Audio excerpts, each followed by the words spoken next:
Hey everyone, welcome back to Camp in a Box. Today we're going to make our very own Firefly fingerprint jar. For this craft you're going to need your standard writing utensils and scissors from home, but everything else will come in your kit. So glue, white and yellow paint, aluminum foil, and 2 sheets of paper, your blue paper and your white. Start with your blue paper and draw a jar. It could be a jelly jar, a mason jar, whatever sort of jar you want. It just has to be a jar that you can screw a lid onto.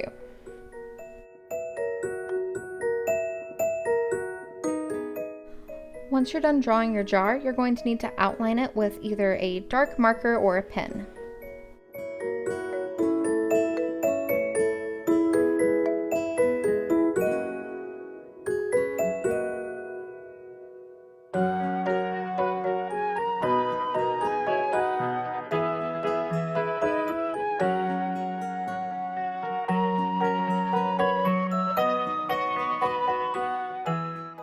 Next, grab your piece of aluminum foil and go ahead and draw out a shape for the lid of your jar.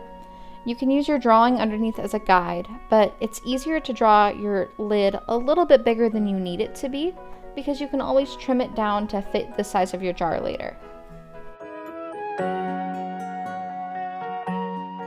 Just like with your jar, go ahead and outline your lid with a dark marker or a pen. You can also add little embellishments to your lid as well, such as lines where the plastic has been molded so you can grip onto it easier.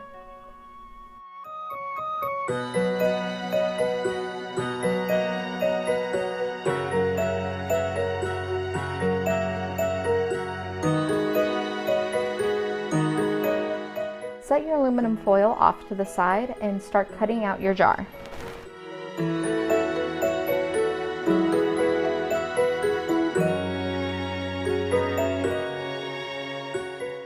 Go ahead and grab your large sheet of white paper and your glue.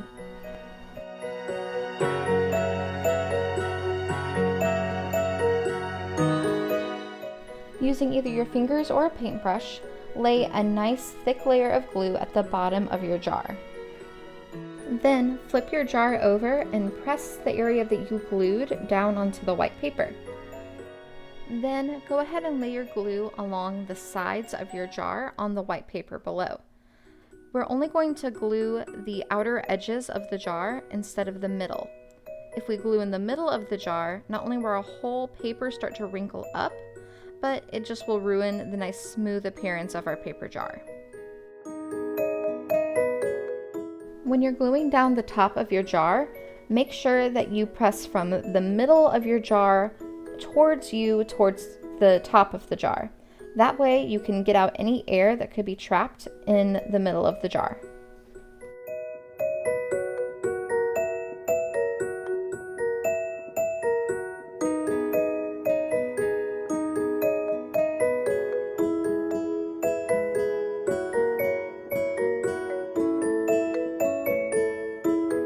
Once that glue has dried, go ahead and grab your aluminum foil and cut out the lid. As soon as the lid is cut out, you can go ahead and glue that to your jar as well. Once you have the jar on, we'll be able to actually start painting our fireflies. I'm curious, do you guys call these insects fireflies or lightning bugs? Lightning bugs is almost more accurate of a name than fireflies, because these insects aren't actually any sort of fly at all. They're beetles. Make sure you glue your lid on very tightly to your jar so your fingerprint fireflies can't escape. Did you know that fireflies are able to glow because of a natural process called bioluminescence? They have special organs in their abdomens that process a chemical reaction to help their bodies glow. Now it's time to grab your yellow paint and to get a little bit messy and paint these fireflies. Stick your finger into your cup of paint and press down onto your blue jar. This will create the body of your firefly. You can put as many fireflies into your jar as you would like. Just make sure you leave enough room around them for you to paint in the wings later.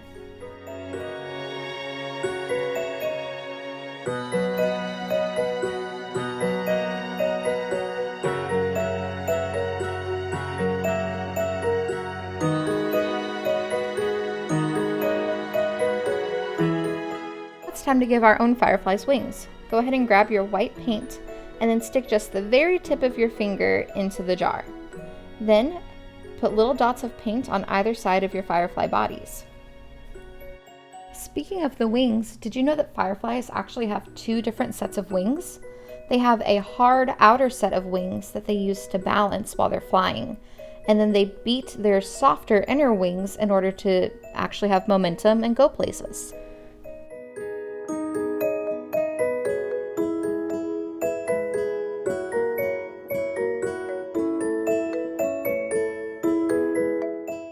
Now that you've finished painting on the wings, go ahead and set your painting aside for a little bit to dry, but remember to wash your hands before you touch anything else.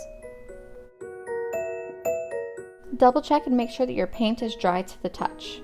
As long as your finger comes away clean, you can grab a permanent marker or a dark pen and start outlining the wings of your fireflies. I outlined my wings into little teardrop shapes, but you can make just about any shape you want.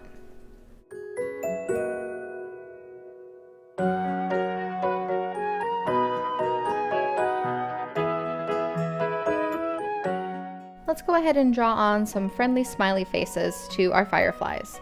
I ended up putting the faces in between the two wings with a teeny tiny little smile.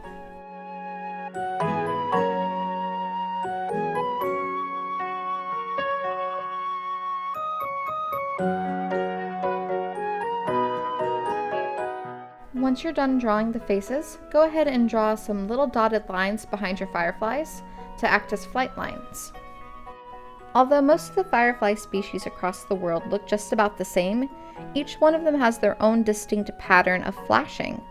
So while you might be able to look at this jar of fireflies and say, oh, that's this species or that species, how they flash is what defines them from everybody else. Oops, almost forgot to put holes in our lid so that our fireflies inside can breathe. You could also choose to draw little sticks or leaves inside of your jar so your fireflies have somewhere to perch. I just happened to put all of my flowers and grasses right outside of the jar. There are about 2,000 different species of fireflies in the world. They can live just about anywhere so long as they have adequate access to water. That's why we see fireflies both in the woods, in our backyards, around creeks, and in meadows. Did you know that the firefly is actually the state insect of Indiana? The Say's firefly was designated as our state insect in 2018. The flash pattern on the Say's firefly is similar to that of a flickering campfire.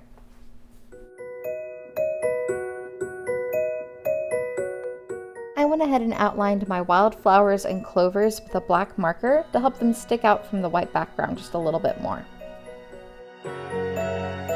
Once you're happy with the decorations outside of the jar, you're all done. You can add a title to your craft if you want to, like I did, or you could just hang it up on an art wall at home or on a fridge. Thanks so much for crafting with me today, guys, and I'll see you in the next video. Bye-bye!